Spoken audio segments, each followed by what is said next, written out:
Olá, então, sejam bem-vindos mais uma vez para mais um dos nossos vídeos que a gente está usando como promoção para o Simpósio de Educação Física em Cardiologia, aqui no Rio Grande do Sul. E o nosso convidado, desculpa, eu tenho que apresentar primeiro Douglas Soares, que vocês já conhecem, já deviam ter conhecido nos outros vídeos, e o nosso novo convidado é o professor Lucas Porto, que ele vai nos falar, vai nos contar de como foi, primeiramente, a trajetória dele, né, da educação física até ser um pesquisador, hoje na linha da hipertensão e exercício físico, e fez um trabalho já no mestrado bem interessante sobre o assunto. A palavra, então, rapidinho, é contigo, Lucas. Bom, primeiro de tudo, eu queria agradecer o convite aí do pessoal da comissão organizadora, né? É um prazer poder explicar um pouquinho da trajetória profissional como pesquisador. Acho que é interessante para todo mundo que está na área, porque tem gente que às vezes nem sabe que existe esse tipo de contexto dentro da nossa área da educação física, né? Para começar, assim, eu me formei em 2010 na URGS, né, em educação física. Entrei lá em 2006, então, motivado pelo meu amor à arte marcial, né? E aí fui desenvolvendo as atividades da graduação e me interessando cada vez mais sobre a área da pesquisa, assim, em relação à área da pesquisa, chegando no final do curso ali, tentando fazer um TCC legal e tal, e aí acabando por terminar o curso com essa pulga atrás da orelha, assim, da pesquisa, né? Mas aí acabei o curso, fui para a prática, trabalho na prática até hoje, sou personal trainer, e no meio da prática lá resolvi fazer uma especialização. Quando eu entrei na especialização, conheci meu professor orientador até atualmente, o professor Daniel Ampierre, e esse meu interesse sobre pesquisa, assim, em relação à pesquisa, se intensificou enquanto eu fazia a especialização. Aí, terminando a especialização, entrei no mestrado, a gente desenvolveu um trabalho no contexto da hipertensão resistente e o exercício, foi um trabalho bem legal, bem interessante. A hipertensão resistente, embora não seja uma coisa tão comum, foi o primeiro trabalho que mostrou o efeito do exercício físico de maneira aguda nessa condição, como já acontece no hipertenso regular, né? E a gente mostrando, então, que independentemente desses pacientes que são caracterizados como difíceis de responder para a medicação, né? Eles respondem bem agudamente ao exercício.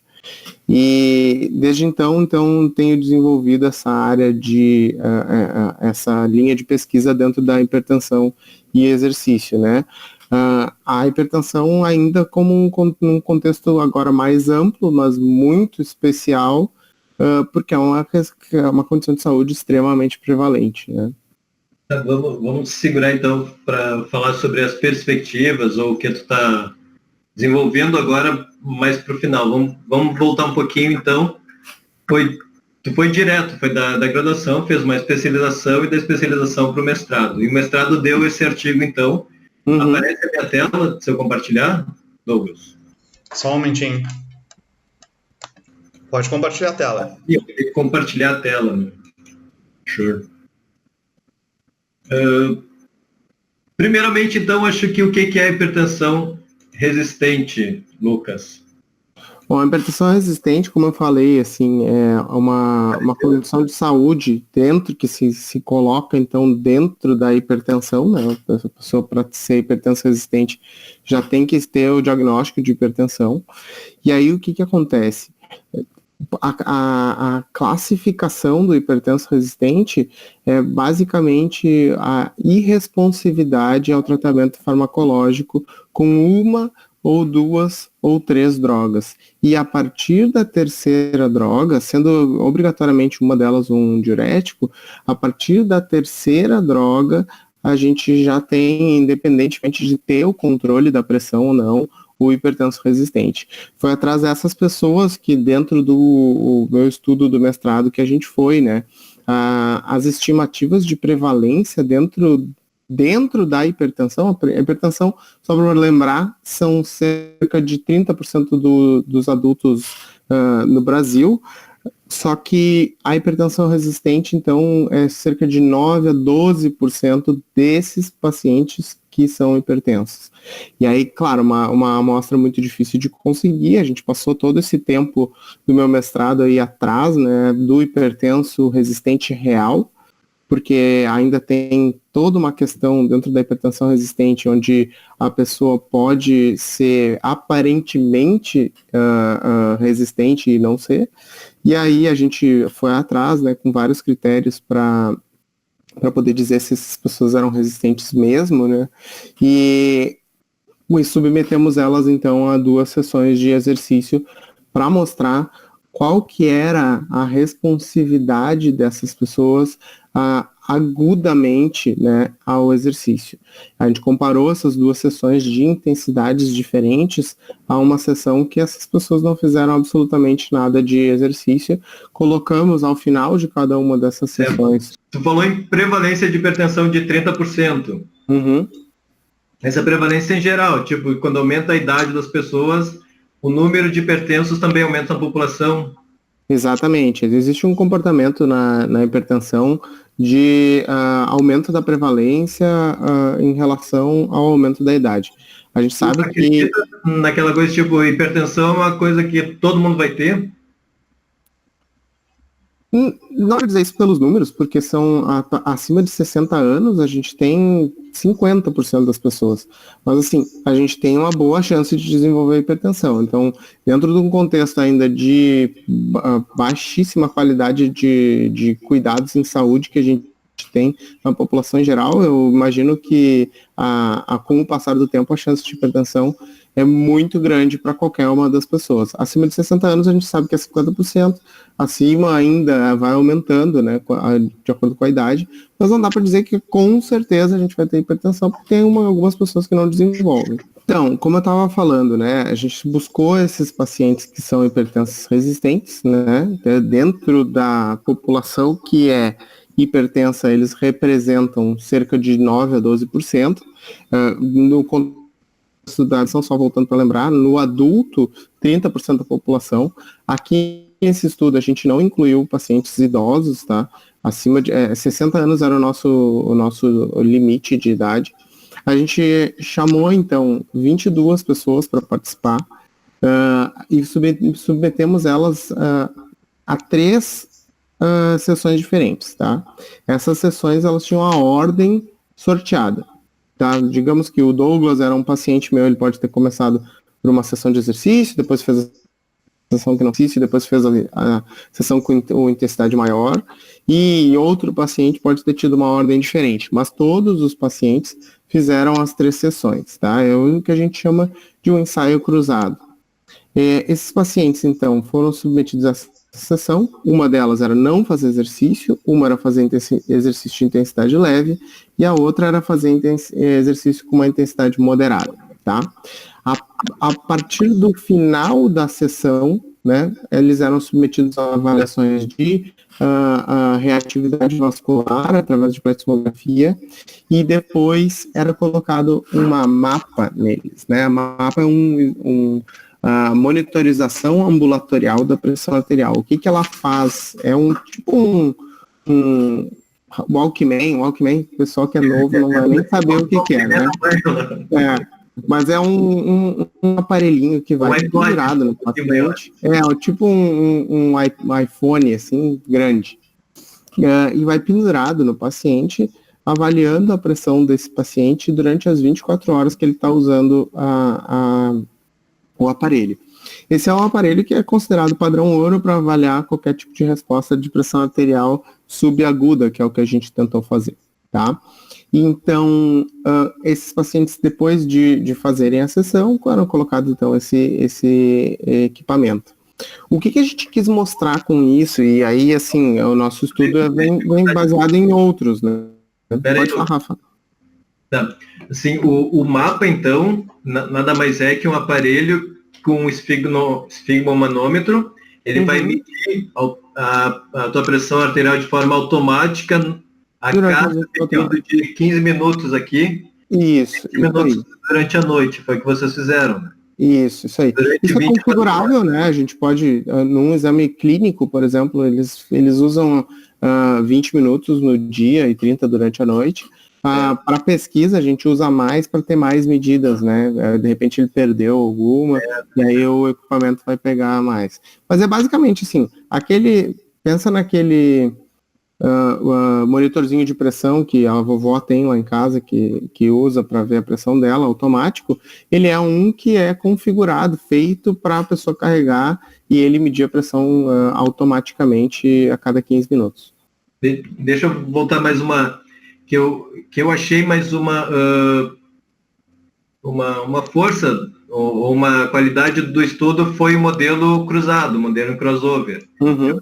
Né? Eu gosto muito disso em estudo dessa característica transversal, assim, que tu usa sempre o mesmo grupo de pessoas e elas são controle delas mesmas. Eu achei bem interessante, achei muito boa o grupo étnico foi randomizado ou foi, enfim, que vocês conseguiram usar, que é 30% isso de pessoas negras, né? Uhum. E que elas têm uma característica diferente de pressão arterial, principalmente no descenso noturno da pressão arterial, e ainda assim o exercício teve um fator positivo no grupo.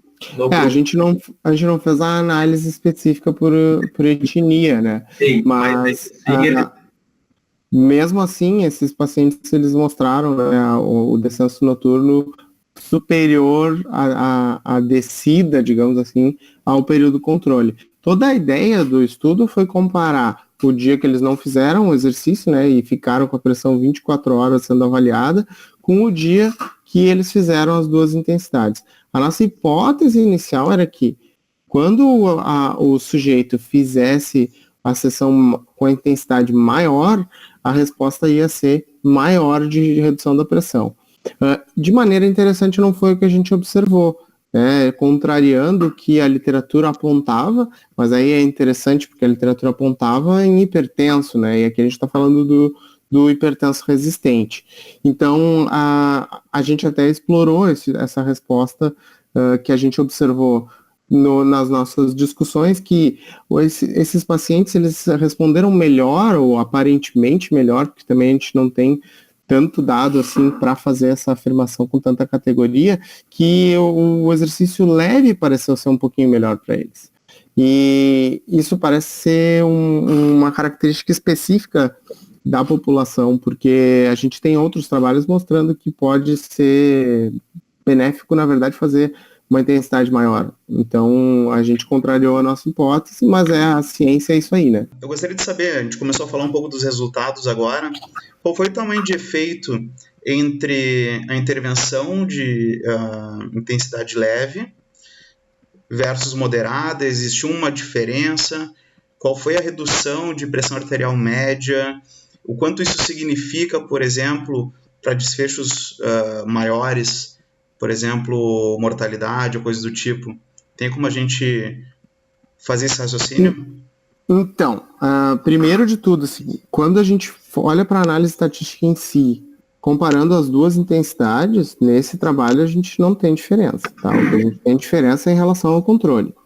E por isso que eu falei que a força inferencial do que a gente pode dizer em relação a parecer que a intensidade mais leve foi melhor, é porque ela foi melhor em mais pontos do tempo em relação ao controle. Não quer dizer que ela foi melhor em relação, estatisticamente falando, né, em relação à intensidade mais pesada, tá? Outra coisa, e aí a gente tem que ser muito cuidadoso em relação a fazer a inferência para a mortalidade. Porque a gente está falando aqui de uma redução que durou 24 horas, tá?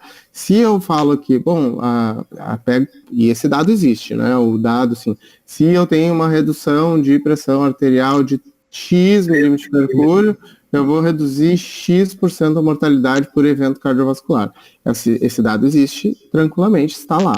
O problema é que esses pacientes, primeiro, a gente viu assim, fez o exercício, baixou a pressão, tchau, vai para casa.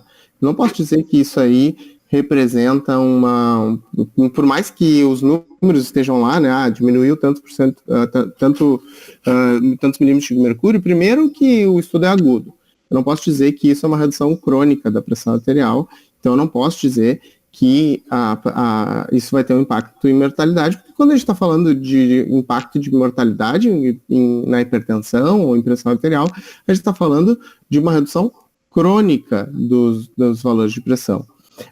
E segundo, que quando a gente está avaliando essa resposta do exercício dessa maneira, na verdade, o que a gente quer é ver se essas pessoas, o nosso interesse era dizer se elas eram responsivas ou não. Porque tinha um racional de irresponsividade nessas pessoas. Dei droga, não baixou. Dei a segunda droga, não baixou. Dei a terceira droga, não baixou. Dei a quarta droga, não baixou. E a gente quis mostrar que, independentemente dessa irresponsividade ao exercício, às drogas, o exercício funciona da mesma maneira.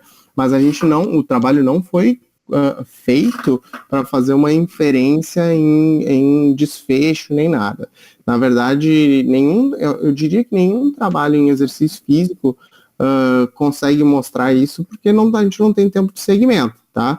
Aí, se o exercício baixa a pressão de maneira crônica, e isso a gente sabe que acontece, não foi o que a gente mostrou nesse trabalho, a gente mostrou de maneira aguda.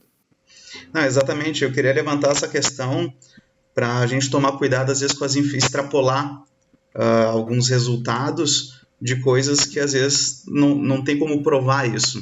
A gente tem que ter outros estudos de longa duração para poder ir avaliando, obviamente, um desfecho duro, para poder afirmar alguma coisa tão grande assim. Isso... Pode falar, Rafa. Essa que é a característica desse tipo de estudo. Ele lança hipóteses, ele não responde todas as perguntas, mas é um bom lançador de hipóteses. Uma hipótese seria, tu teria um efeito de somação na segunda sessão, na sessão de 24 horas, ou tu teria o efeito só da pressão continuar baixa? É esse tipo de coisa, esse tipo de pergunta que esse tipo de estudo ele foi feito, foi desenhado para lançar. E a grande característica dele, como o Lucas disse, são pessoas que já usam 3 medicações diferentes, sendo sempre um de usando 6 drogas. E ainda assim eram hipertensos. Uhum. E uma sessão de exercício demonstrou que durante horas após uma sessão de exercício, em relação ao controle, mesmo tomando todo esse tipo de medicação, a sessão de exercício teve um efeito positivo. Exatamente. É um grande diferencial, sem dúvida lança hipótese bem interessante esse estudo, muito bem. Inclusive tem hoje alguns trabalhos sendo conduzidos de maneira crônica com essa população. Infelizmente não é mais com o que eu trabalho, mas como tu bem falou, Rafa, esse tipo de estudo serve para lançar essas bolas no ar e alguém vai lá e chuta elas, né? E aí vamos ver o que acontece de maneira crônica. Eu sei de um trial que está acontecendo até aqui no Brasil, de pacientes com hipertensão resistente de maneira crônica. E aí eu tô louco para ver os resultados deles aí. Tu disse que foi difícil encontrar os pacientes, de repente é um estudo grande, multicêntrico, e toma muito tempo financeiro, né? E é muito difícil de achar esses pacientes, porque tu imagina só, até tu achar, bom, primeiro que tu pega 30% e daí pega 10% de 30% é 3%. Então a gente já não tá falando de 30%, a gente tá falando de 3%, tá, da população. Aí tu vai lá e descobre um potencial paciente hipertensão resistente, tá? E aí, isso é interessante até para a gente saber todos os níveis de coisas que a gente tem que fazer dentro da pesquisa, né? Tem que ir atrás de paciente, daí tu achou o paciente. Daí tu tem que saber se o paciente serve para ti, serve para aquela pesquisa, e se ele não vai mais confundir do que te ajudar. Aí, para a gente confirmar o diagnóstico do paciente, confirmar o diagnóstico é até uma força de expressão muito forte. Mas para a gente ter certeza que esse paciente era hipertensão resistente, primeiro a gente olhava as drogas, né, a aderência à medicação, então tem um questionário de aderência à medicação que foi usado, esses pacientes tinham que ser aderentes, ou pelo menos não podiam não ser aderentes, porque daí é fácil tu dizer que tu é resistente se tu não toma droga, né, E, além disso, esses pacientes não podiam apresentar o que se chama de hipertensão do jaleco branco. O que é isso, tá? É o paciente, digamos lá, três medicações é um ponto bem complicado para hipertensão resistente para tentar achar eles. Por quê? 3 medicações é o mínimo que eles têm que tomar. Mas se ele está controlado com 3 medicações, ele não é considerado resistente. Então, a gente chegou num ponto lá que a gente fez a mapa nos pacientes da sessão controle, a gente observou que esses pacientes estavam controlados e deveriam ser excluídos da amostra. E aí a gente teve que ir atrás de mais pacientes para conseguir completar a nossa amostra. Então, a pesquisa ela é muito legal, mas tem muito processo envolvido também, né? E sim, para a gente fechar esse vídeo também, que claro, a gente podia bater esse papo ainda muito mais além, mas qual é a mensagem principal do teu trabalho de mestrado? Qual é a mensagem principal? Como se tu pudesse resumir em 1 minuto o que ele contribuiu para a construção do conhecimento de forma rápida? Bom, a mensagem principal desse trabalho é assim: o exercício físico, o paciente hipertenso resistente, apesar da irresponsabilidade dele à droga, né, ao tratamento medicamentoso, ou da dificuldade de resposta, né, tem que misturar drogas de diferentes maneiras e fazer diferentes dosagens, tentar atacar a hipertensão dele de tudo que é lado, independentemente disso, o exercício baixa a pressão de maneira aguda, né? O que a gente não pode dizer é se baixa de maneira crônica, ou se baixa muito, ou se baixa de maneira relevante, de uma maneira crônica, né? Mas o primeiro passo para a gente dizer que o exercício funciona para baixar a pressão é saber se ele funciona para baixar a pressão de maneira aguda, né? Se ele funcionar de maneira aguda, a chance dele funcionar de maneira crônica é muito grande, porque o mecanismo de diminuição da pressão arterial de maneira crônica é correlacionado com a diminuição aguda. Então, resistente pode ser resistente para medicação, mas para exercício não é. Então, eu gostaria de agradecer ao Douglas, que é sempre o nosso produtor, nosso chefe aí dos vídeos. Agradecer ao Lucas pela participação, por ter nos ajudado, pelo esclarecimento, por ter ajudado a convidar também para o simpósio e a convidar também para a educação física abrir um pouco mais o horizonte para a pesquisa. Porque é possível, é difícil, mas é possível, e é possível fazer uma coisa que tenha impacto mesmo na vida das pessoas, isso que é bem interessante. Então, por hora a gente fica nesse. O vídeo mais uma vez, foi feito também para convidar para o nosso simpósio de educação física em cardiologia em Gramado, dia 24 e 25 de maio do ano de 2019. Agradeço o Lucas, quer acabar, quer dar alguma mensagem final? Sim, Eu quero agradecer novamente e convidar o pessoal para participar desse evento maravilhoso que eu tive a oportunidade de participar no ano passado, e agora estou junto com esse pessoal muito legal dentro da comissão de organização, e o evento vai estar esperando vocês lá com muito carinho, muita ciência e muito exercício físico. Feito, obrigado, Lucas. Obrigado, Rafa. Até mais, galera.